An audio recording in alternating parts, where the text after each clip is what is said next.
I'm Suzy Vadori. I'm an author, an editor, and book coach, and welcome to this week's episode of Inspired Writing, where it's my mission to get you guys, all you writers out there, the exact information that you need to get your book that you're writing finished, and also build a writing life that you love.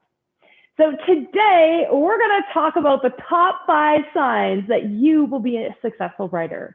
And I put this list together because in the decade that I've been in this industry, I have literally spoken to hundreds and hundreds of writers who are trying to make their way in this world. And there's lots of different ways to do that. And so it looks a little bit different for every single person. But I have noticed over the years that if I meet a writer that's doing these certain things, they are absolutely going to be successful as a writer. And so I want to share those with you today so that you can sort of see the areas that you might be doing a great job of. Maybe you've already got all of these, or some areas where you might aspire to do differently.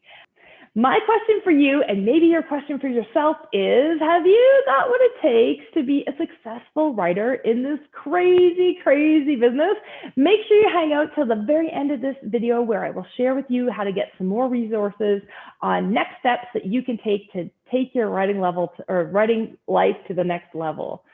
Okay, so the 5 things I have noticed that writers have when they are the most successful writers. Number 1 is they've got to have a mix of tenacity and patience.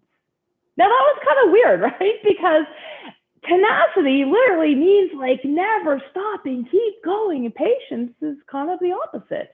And so we need a balance of both of these traits to be successful in the writing world.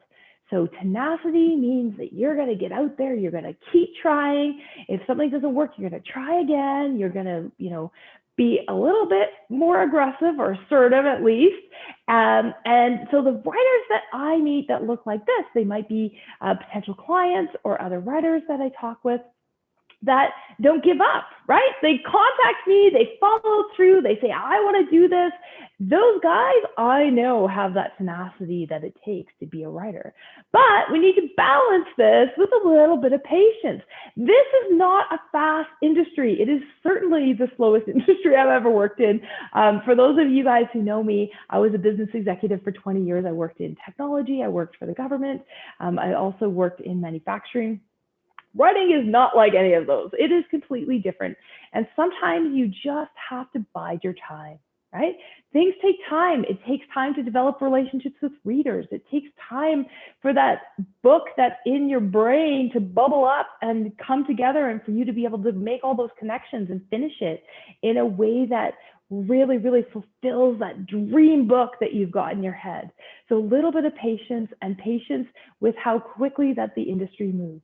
Okay, so things are changing every day. Their self-publishing is certainly shortening the time frame that you can do versus traditional publishing is a very long time frame. But just knowing too, even that it can be a long game because there are books that are out there for a long time before readers find them and then finally get going, right? Finally get going. So what I'm looking for when I know whether or not a writer is going to be successful is a mix of this. So they've got the tenacity to put all the steps in place, keep going, keep going, keep going. But when all the stars align and their time is right, they're ready. The number 2 thing that I see when writers are really successful is that they usually can check their ego at the door. And that seems to be counterintuitive, right? Because isn't writing all about putting your ideas on the page? Isn't it all about you? And a lot of writers come to writing thinking that that's the case, but they forget something. They forget about their reader, right? It isn't all about you if you want to be successful because you need to create a contract with that reader. You need to take that book that's exploding in your mind and put it on the page in a way that the reader can understand and love and connect with. And it's your reader that is going to make you successful.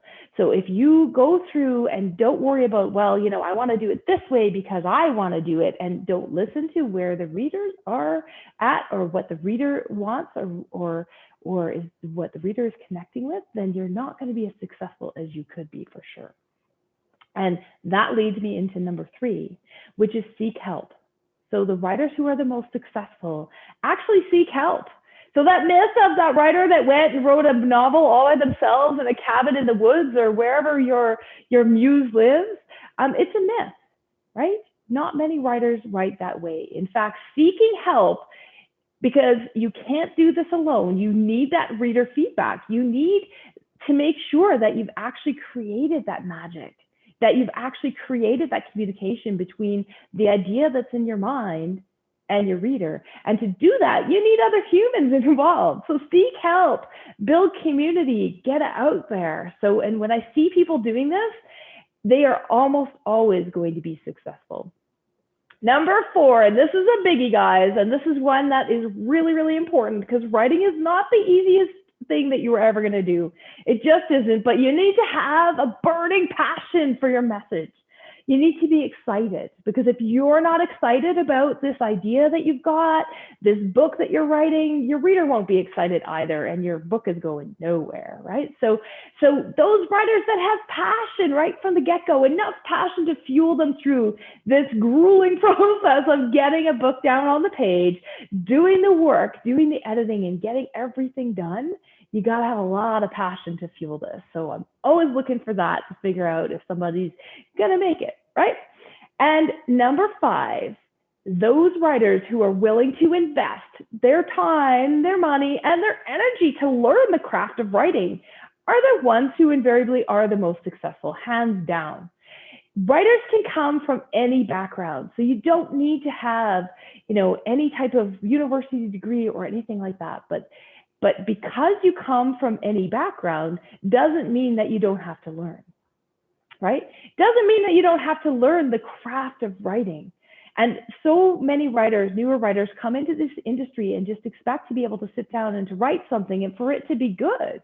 But to be able to do it in a way that translates to your readers, it takes time. Just like if you were going to learn how to be a plumber or a teacher or a doctor, a surgeon, right? You got to learn the skill sets. So get out there, invest your time, take some courses, all of those things. The writers who are doing that, who are continually learning, I'm still continually learning. I want to make sure that my writing is as big and as beautiful and as bold as it can possibly be. And I want to learn from those who have gone before. And the methodology and things you can pick up along the way from other writers is just incredible. It makes your writing faster. It makes your stories better. It does all kinds of things. So those writers who are willing to put in that effort are the ones who are going to see the most success. So I want you guys to notice something, because I've said all 5, and I want you to notice what isn't on my list. What isn't on the list? Talent. I didn't say that you had to have talent, right? That isn't one of the things that I see as the most important reason that most writers are successful. Now, don't get me wrong. There are going to be people that this comes more easily to. Okay, there are people that don't struggle with grammar. Some people can write a little bit faster or hold a lot of ideas in their head.